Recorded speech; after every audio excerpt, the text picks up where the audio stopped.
Hai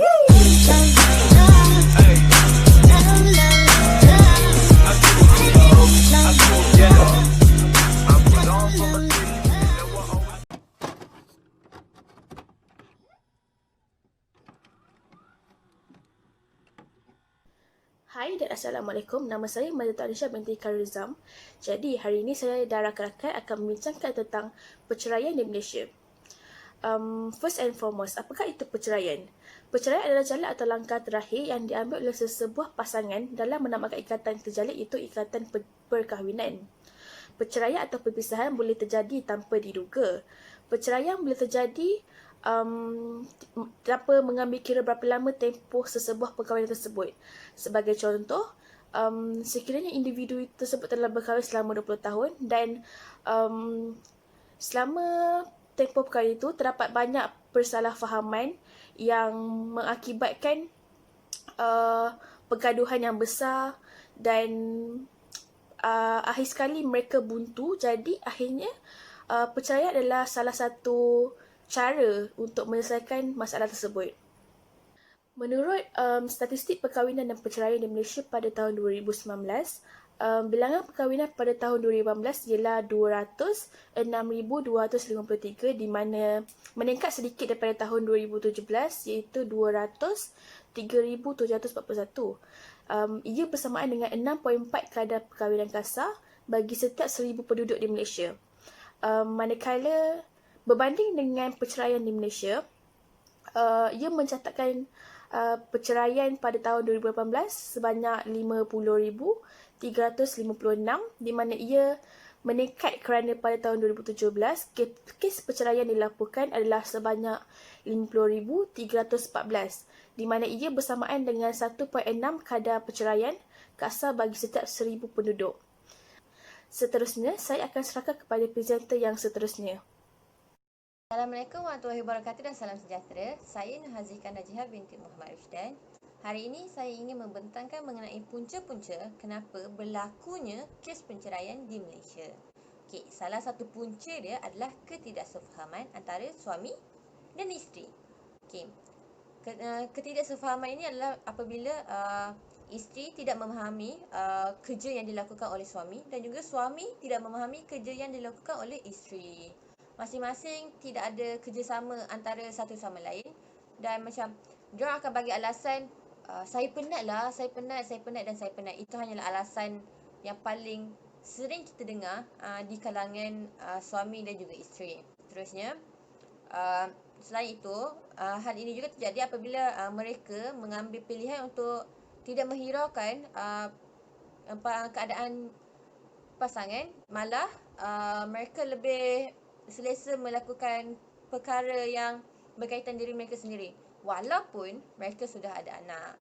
Okey, hal ini lebih teruk lagi apabila mereka sudah tidak ada keselesaan antara satu sama lain dan mengambil keputusan untuk bercerai dan mereka mengatakan bahawa hanya dengan bercerai adalah satu kesimpulan yang memberi kebaikan kepada kedua-dua pasangan.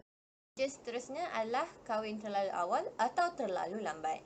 Kajian mendapati mereka yang berkahwin saat masih muda iaitu di bawah umur 20 tahun atau di pertengahan umur tahun 30-an akan memiliki risiko yang tinggi untuk bercerai. Hal ini ia jauh berbeza dengan pasangan yang berkahwin pada usia akhir 20-an atau awal 30-an. Tapi, mengapa saya kata ini salah satu punca dia adalah berdasarkan penelitian daripada Profesor Nicholas daripada Utah University, pasangan yang berkahwin lewat iaitu pada usia 32 tahun ke atas akan bercerai sebanyak 5% setiap tahun. Okey, hal ini malah Profesor Nicholas ini juga turut menulis dalam Institute of Family Studies yang menjelaskan akhir usia 20-an adalah waktu terbaik untuk berkahwin. Okay. Malah sebuah kajian lain juga yang diterbitkan dalam jurnal Economic Inquiry mengatakan perceraian kerap terjadi jika jarak usia pasangan itu terlampau jauh. Paling kurang pasangan seelok-eloknya beza dalam 2 tahun ataupun 1 tahun. Okay. laporan daripada Megan Garber dalam The Atlantic menyebut jika jarak usia antara pasangan itu adalah sebanyak 1 tahun, risiko penceraian adalah hanya 3% sahaja. Jika jarak usia pasangan itu sebanyak 5 tahun, risiko penceraian itu meningkat sebanyak 18% daripada sebelumnya, dan perbezaan usia sebanyak 10 tahun lebih berisiko, iaitu sebanyak 39% untuk berlakunya penceraian. Saya akan menerangkan punca-punca penceraian yang berlaku di Malaysia. Faktor yang pertama adalah faktor personaliti sendiri. Faktor personaliti sendiri kita boleh katakan sebagai sifat atau perangai kepada pasangan tersebut ataupun individu tersebut. Sifat seperti ego, suka mengongkong, tidak boleh bertolak ansur, tidak jujur dan suka curang, dan ini boleh dikatakan sebagai sifat negatif. Dan jika berketerlaluan dan pasangan itu tidak ada usaha untuk menyelesaikan hal tersebut seperti berbincang dan sebagainya, maka sudah pasti ia akan menggoyahkan rumah tangga tersebut. Dan apabila mereka tidak ada usaha dan menemui jalan buntu, maka gagallah sebuah perkahwinan itu, dan maka penceraian menjadi pilihan bagi mereka untuk menamatkan segala-galanya. Faktor kedua ialah faktor kepada masalah seksualiti. Masalah seksualiti ni bagi masyarakat sebagai punca penceraian dan cukup cakna. Masalah seksualiti seperti tidak mampu dan enggan memberi keperluan batin, dan juga gila seks, dan juga hubungan intim yang tidak memuaskan, dan juga pengaruh video pornografi, dan juga boleh disebut sebagai mengadakan hubungan seks di luar tabi'i. Masalah seksualiti akan meninggalkan kesan kepada pasangan apabila salah satu pasangan menghadapi masalah ini. Dan kesan iaitu memberi kesan kepada kesan fizikal dan juga kesan mental. Kesan fizikal, pasangan akan mengalami kecederaan, dan kesan mental, pasangan kemungkinan akan berlakunya trauma terhadap kejadian tersebut. Dan apabila pasangan itu tidak lagi mampu untuk menyelesaikan hal tersebut dan menemui jalan yang buntu untuk menyelamatkan rumah tangga mereka, maka penceraian menjadi pilihan mereka. Tengari semua, saya Jivita Syamini ingin membincangkan tentang kesan kepada anak dalam isu penceraian. Yang pertama, anak akan hilang fokus dalam pelajaran dan masa depan mereka.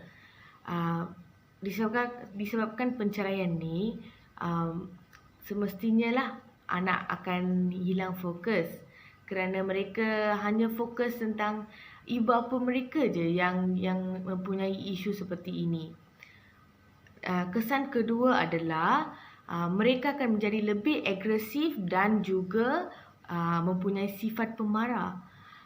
Mereka akan sentiasa memarahi orang, suka buat perkara yang lebih agresif kerana mereka tidak mempunyai kawalan dari segi emosi juga. Dan mereka menganggap bahawa ibu bapa mereka sibuk dengan hal peribadi mereka dan tidak begitu fokus dalam kehidupan mereka. So ini adalah kesan-kesan yang menyebabkan anak-anak dalam isu penceraian. Terima kasih. Assalamualaikum dan salam sejahtera. Nama saya Nur Hikmah Zatu binti Abdul Wadin dari program Sains Perpustakaan. Saya akan membentangkan tentang kesan perceraian terhadap pasangan yang telah berpisah, di mana pasangan yang telah berkahwin tidak mempunyai kata sepakat dan penyelesaiannya hanyalah dengan perceraian. Perceraian ni boleh berlaku dengan persetujuan antara dua belah pihak ataupun sebelah pihak. Makna kata antara pasangan lelaki ataupun perempuan. Perceraian sebenarnya meninggalkan kesan terutama kepada pasangan yang bercerai ataupun anak-anak mereka. Antara kesan yang berlaku ke atas pasangan yang bercerai ialah gangguan emosi, di mana pasangan tersebut akan merasa sedih, kecewa ataupun marah dengan perceraian yang berlaku. Mereka juga mungkin menyalahkan diri mereka ke atas keputusan yang telah dibuat oleh pasangan mereka kerana tidak menerima kenyataan yang mereka telah berpisah dan tidak lagi hidup sebumbung. Gangguan emosi juga boleh dipengaruhi oleh keadaan sekeliling di mana buah mulut orang yang mengatakan tentang perceraian mereka. Kesan daripada gangguan emosi yang berlaku memungkinkan mereka untuk melakukan perkara yang tidak sepatutnya seperti mendera anak-anak mereka ataupun mengambil keputusan untuk membunuh diri. Kesan perceraian yang kedua ialah tanggungjawab yang dipikul bertambah kepada pasangan yang bercerai, di mana tanggungjawab yang sebelumnya dipikul oleh dua orang semasa perkahwinan mereka akan dipikul oleh salah seorang daripada mereka setelah berlakunya perceraian. Manakala si isteri yang sebelumnya tidak bekerja perlu mencari pekerjaan untuk mendapatkan pendapatan bagi menyara kehidupannya dan anak-anak yang tinggal bersama beliau. Itu sahaja daripada saya. Sekian, terima kasih. Salam sejahtera, nama saya Vikneshwari Ramesh. Okey, badan yang bertanggungjawab untuk mengatasi masalah berkaitan penceraian ini ialah seperti JPN, Jabatan Agama Islam dan juga ada yang berkait. Bagi pasangan beragama Islam, mereka harus melalui proses rundingan di mana sesi kaunseling akan diadakan oleh pihak Jabatan Agama Islam di negeri masing-masing bagi mencari jalan perdamaian. Okey, sekiranya jalan perdamaian tidak dapat ditemui, maka di situlah proses pendaftaran perceraian akan dimulakan dan akan dibawa ke Mahkamah Syariah untuk proses perbicaraan dan seterusnya proses lafaz talak. Bagi proses di JPN, keputusan perceraian atau perbatalan perkahwinan mestilah dilakukan oleh mahkamah kepada pendaftar besar perkahwinan untuk mengemaskinikan rekod perkahwinan peribadi seseorang. Okey, seterusnya, badan bertanggungjawab untuk penceraian ialah Pembangunan Wanita, Keluarga dan Masyarakat. Dalam Pembangunan Wanita, Keluarga dan Masyarakat, Timbalan Menteri Hana Yeoh yang menyanarkan agar pasangan muda untuk menghadirkan diri ke kursus pra-perkahwinan sebelum mendaftarkan diri bagi proses pernikahan. Bagi kursus pra-perkahwinan kali ini, pasangan Islam juga turut diwajibkan menghadirkan kursus ini sebelum melakukan proses pendaftaran perkahwinan.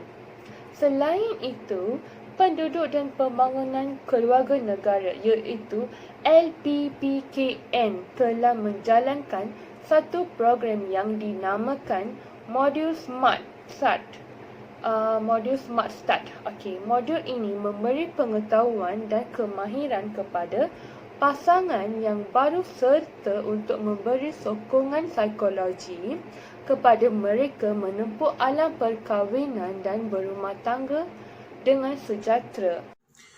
Sebagai kesimpulan, maka dapatlah disimpulkan di sini bahawa perceraian bukanlah satu amalan hidup berkeluarga dalam Islam.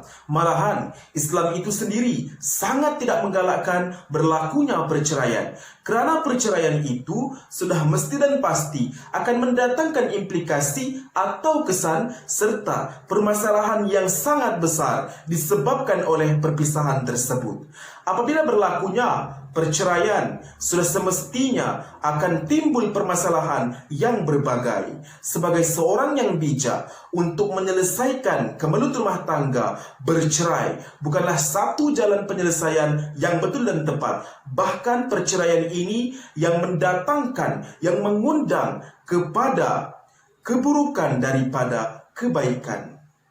Sebagai seorang yang beragama Islam amnya dan sebagai sebuah negara Islam khasnya, masalah perceraian ini sepatutnya tidak harus meningkat hari demi hari, bulan demi bulan, tahun demi tahun. Kerana di dalam garis panduan Islam sendiri telah menyatakan adalah untuk membina serta melahirkan sebuah keluarga yang bahagia, lantas menjadi umat Islam yang berkualiti dan terbaik, berlandaskan institusi kekeluargaan, dan bukannya pula melahirkan umat Islam yang runtuh akhlaknya akibat ekoran daripada impak perceraian yang berlaku. Maka persoalannya di sini, adakah kes perceraian di Malaysia ini akan menurun ataupun akan terus-menerus meningkat? Maka itu, apakah peranan sesebuah institusi kekeluargaan sendiri bagi memastikan supaya masalah ini dapat dikurangkan, seterusnya dapat diselesaikan? Kita perlu tahu bahwa sebagai umat Islam, semua itu adalah bergantung kepada diri kita sendiri bagi memastikan juga masalah perceraian ini dapat dibendung dan dapat diatasi. Seterusnya dapat mewujudkan suasana sesebuah keluarga Islam yang diminta oleh Islam itu sendiri. Seperti kita sedia maklum, perkahwinan bukanlah sesuatu perkara yang mudah. Akan tetapi perkahwinan adalah tanggung jawab yang besar yang mana harus dipikul oleh setiap pasangan. Dan bercerai bukanlah satu jalan penyelesaiannya. Malahan perceraian ini yang sebenarnya akan mengundang kepada permasalahan yang berbagai yang bakal ditimpa nanti. Tidak ada yang indah melainkan agama Islam. Karena sesungguhnya Islam itu adalah agama yang syumul, yang sempurna dan indah di sisi Allah Subhanahu wa taala. Agama Islam sangatlah menuntut umatnya untuk bersatu dan bukannya pula untuk bercerai-berai. Sekian, Assalamualaikum warahmatullahi taala wabarakatuh.